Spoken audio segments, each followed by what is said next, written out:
Birds 365 on this Thursday. He's John McMullen. I'm Rob Ellison for Jody. Jody's back tomorrow, right, John? Yes, the schedule. We're all day to day, Rob. We're all day. That is correct, and we take it, one day at a time. We can't be looking too far ahead, but we will look ahead in this sense.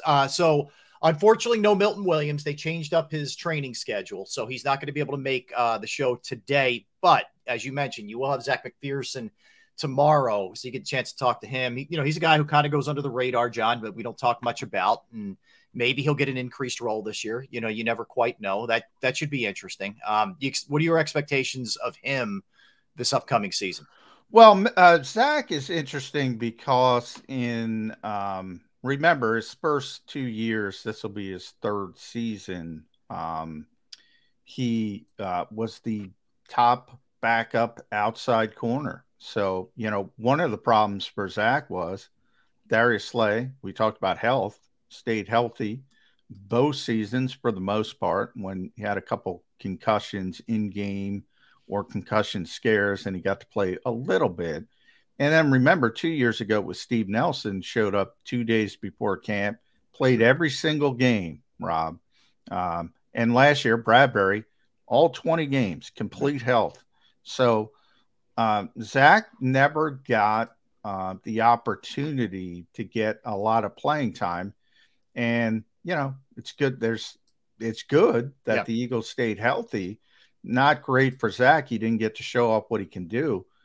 But I think the interesting part this year is on paper, at least, the Eagles added some significant depth outside the numbers, outside cornerbacks.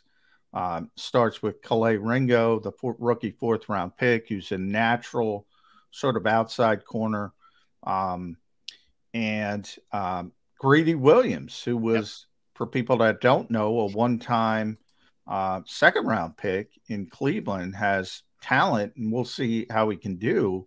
And that enabled the Eagles to bump Zach McPherson inside as the top backup slot corner to Avonte Maddox. For me, Rob, I always thought that was his natural position. From the moment I saw Zach, he looked like a slot corner to me. And maybe that helps him. And Avonte's had some injury issues, unlike the outside corners. So maybe he gets a chance to play.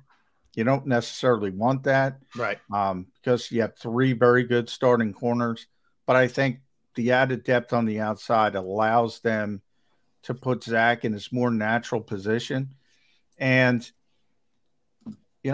we saw that last year with Josiah Scott. They had some issues. I think Zach will be able to do that job a lot better, and we'll see how it works out. Now, the reason I want to mention this real quick, because it's this Saturday, July 1st in South Jersey, my neck of the woods, Voorhees. Milton Williams and Zach are doing this 7-on-7 football tournament, trying to get back to the community. So that's going to be at Eastern High School in South Jersey. So just wanted to drop that. No, awesome. Yeah. Stop on out, please. So before the break, I mentioned, wanted to bounce this off you. So, we know the NFL's down to 3 preseason games, and this year it'll be August 12th at Baltimore. Then they're home against Cleveland on the 17th, and then home against the Colts on the 24th. But there's also the joint practices as well. Because the Eagles either have some rookies who could get time, it's very different than last year where you had a lot more depth. A couple of rookies who could get time: Jalen Carter, Nolan Smith, Ringo, who you mentioned, who's still not signed, right? He still is the only Eagle. Yeah, no, but the band's real not quick. A big deal. Don't worry about that. Please don't worry about that. That's just. The new CBA, it's not even new anymore, but the current CBA, rookie holdouts do not exist anymore for the most part, and certainly not for rounders. Now, there's a couple sort of bubble areas, second round picks, usually top of the second round, top of the fourth round, where you can argue over things like offset language and bonus payouts. And then people go on vacation, right? So if it doesn't get done before the lull that we're in now, like the Eagles are on vacation. Right. A couple of years ago, Landon Dickerson, I went through this. People, when is Landon? He signed, I think, 2 days before, maybe 3 days before camp. Nobody's holding out. Calais Ringo's going to be in. Don't worry about it. It's just bookkeeping. Don't worry about it. Okay. That's all I could say. All right. So the question I have for you is, between the joint practices, which hold a lot more weight, it seems like these days, than the actual games, but will we see some of these guys, even the Nakobe Deans, who is penciled as a starter for sure, or are they going to look at it like, nope, he's our starting linebacker, and we got to get this guy to week 1 against New England? You are not going to see them in these preseason games. Yeah, I would think, especially Nakobe, to use that example, you are not going to see him. I mean, you know, I when we were talking about this leading into the 2021 season, I always have to think Jalen's first year as a starter, full-time starter. The thought was, well, you need to get this guy some reps, don't you? Mm-hmm. And they treated him like, 10-year starter, right? In bubble wrap, whole 9 yards. When you talk about Nakobe, not only do you have the fact that he's going to be a starter, but you don't have much depth at all behind him. Mm-hmm. So that factors in as well. I can imagine that they would do anything other than treat Nakobe Dean as Ray Lewis in his prime. I mean, they got nothing else. So no, he's not going to get reps for the sake of getting reps in meaningless preseason games. I think it's more interesting with players, maybe a Jalen Carter, because they have so much depth at on the defensive line that we're talking about, conditioning as well. I should have brought that up with Damo. We were talking about the depth, and I'll throw it, sound it off you, Rob, and the fact that if there's one thing about those Georgia guys, and Baldy was talking about this, I think, on Ross Tucker's show, they don't play more than 4 plays in a row, ever, because they're so deep. And Damo was talking about the transfer portal, and they got to make these guys happy. Like Nolan Smith was a 5-star recruit. He was one of the top recruits in the country. If he's not playing, he's going to go transfer to insert name. Yeah. They have to make everyone happy. So Jordan Davis, Jalen Carter, Nolan Smith, they don't play a lot. They didn't play a lot at the college level. So if you're saying, oh, you got to play 60 reps, Jalen Carter's not going to be ready to play 60 reps. That's going to need a ramp up period. So maybe because of that conditioning aspect, you get him a little more. Maybe. Well, it's funny. I had a conversation with a guy who coaches high school in my area. I don't want to say what school, but he said they're even experiencing that now. Whereas a freshman, I'm talking about playing varsity, who would have to earn their dues. They probably wouldn't get any time until their sophomore or freshman year.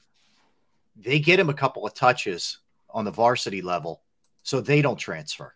Like, that's where we're at this point, even in high school. It's gotten to that point. But is there, I guess, back to the Georgia thing, look, it's a great thing if you're Georgia, right? And you're Kirby Smart, it's a great thing. But is that something that should concern you a little bit if you're an NFL team, that, yes, these guys are hell of an they're unbelievable athletes, but they haven't played a ton. Is that would that worry you at all? A little bit, because I hear this and I'm really high on Jalen Carter. I think I am too. I think he's going to be in the Defensive Rookie of the Year conversation. Yeah, I mean, I think this is the most talented player the Eagles have gotten in the draft, and you got to go back a long way. We went back to Lane Johnson. Even Lane, this is arguably, if he didn't have the off the field issues, this is probably the #1 pick in the draft. And when you're a Super Bowl team and you get a #1 level talent, that doesn't happen too often. So really excited about what Jalen Carter can bring to this defense. But I go back to last year, and I go back to last year because Georgia had 5 players in the first round of the draft. and I'm talking about 2022, starting with Trayvon Walker, #1 overall. Good player, not great. Didn't, Aiden Hutchinson was better. There was that debate, should you take Hutchinson or Trayvon Walker? Hutchinson was better. And it wasn't particularly close. No. Then you got Devontae Wyatt, you got the Quay Walkers of the world, you got Jordan Davis, obviously, who played 270 snaps. Lewis Seen got hurt.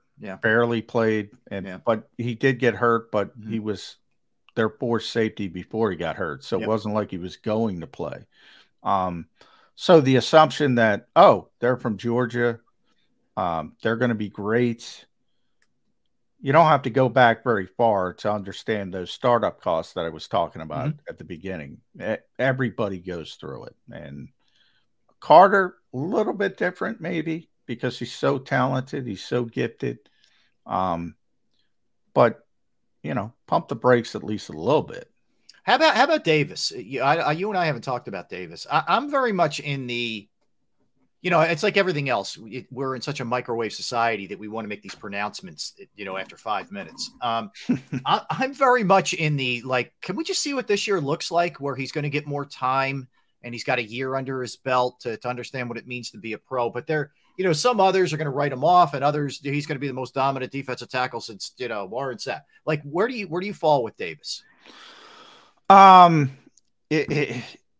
For people that watch this show, I had an issue with Jordan Davis as the 13th overall pick for one reason, not for being a player, but because of his role. Like, he's not a stat guy. He's never going to be a stat guy. So I think there's this assumption, and, as a matter of fact, you bring this up this morning. I saw somebody tweeting about Mozzie Smith, who's the Cowboys' first-round pick. Now, for those who don't know Smith, he's a physical freak. He can bench like almost 600 pounds. And he's a big nose tackle, very much like Jordan Davis. And they're comparing him to be the next Aaron Donald. It's not his position. Right. He's not supposed to be the next Aaron Donald. There's a huge difference between nose tackle, shade, one technique versus three technique, four eye technique. So, in other words, Rob, Jordan Davis is playing a different position than Fletcher Cox or Milton Williams or Jalen Carter. And his job is to take up blockers, engulf blockers, and make things easier. Whether it's Nakobe Dean, people can put on that Georgia tape and see it easily. Every time Nakobe Dean made a highlight play, you look right in front of him. There's big Jordan Davis, basically taking up blockers. Yeah. Could be Hassan Reddick, making it easier for the edge rushers. Right. Josh Sweat, et cetera, et cetera. I don't, it's esoteric, man. Yeah. Like, people should be comparing Jordan Davis to Haloti Ngata in his prime. Vita Vea right now. And Eagles comp might be Hollis Thomas, maybe. Somebody like that. Yeah. And then you get into this, should you be taking that type of player with the 13th overall pick? Right. That, to me, is a more legitimate question. Jordan Davis is really good at what he does. But for those people looking at him to be Aaron Donald, that's not his role. That's not what he does. Would the comp of Carter be more in the Donald realm than Davis? Yes. Yeah. And by the way, that's not fair because I don't mean, you know what I mean? Like a guy who could get after the quarterback as well and is going to do a little bit more stuff in the backfield, so to speak. Yeah. But he's more of a three technique. With the Eagles, it'll be 4-eye. And then you could argue, should they be playing, I would like to see Jalen Carter play three technique. Bang. The old Jim Schwartz. Jim Schwartz, defensive front, what Fletcher did for so many years, why Fletcher was upset in the early stages. Fletcher used to just pin his ears back. Yeah, he didn't want to defend screens and that kind of stuff. Yeah. that's fun for a defensive lineman. What the Eagles play now, it's not fun at times, unless you're Reddick, the edge rushers. It's fun. Yeah. The interior guys, it's not that much fun. Do you have a good handle on what it's going to look like with Desai? I know we all just sort of assume it's going to be very similar to Gannon, but you know he's going to have his own twist and whatnot. Is it too soon to have a? No, I mean he's already been honest. Look, in fact, Rob, he said when he's talking about Vic Fangio, he said he's a direct descendant of Vic Fangio. He played up a lot of guys copy what Vic does. Jonathan Gannon, Sean Desai learned from Vic Fangio. So yeah, I got a real good beat that he's using the same scheme, the same philosophy, but there's always differences in moments. Everybody's different, right? You know, the Eagles offense with Nick Sirianni calling plays versus the Eagles offense with Shane Steichen calling plays was different. It's same offense, but they're different people. So in moments, they make different decisions. That's where it will differ in those short moments. But the philosophy, same philosophy. And that's why he's here. Yeah. It's that's another thing. I think it's just going to be so interesting. All right, let's sneak one in here, John. It'll be our final break of the show, and we're going to come back. And I want to ask you about record. You know, they were 14-3 last year. We know the schedule, at least on paper right now, looks a little bit different, and there's some other circumstances at play. I want to ask you what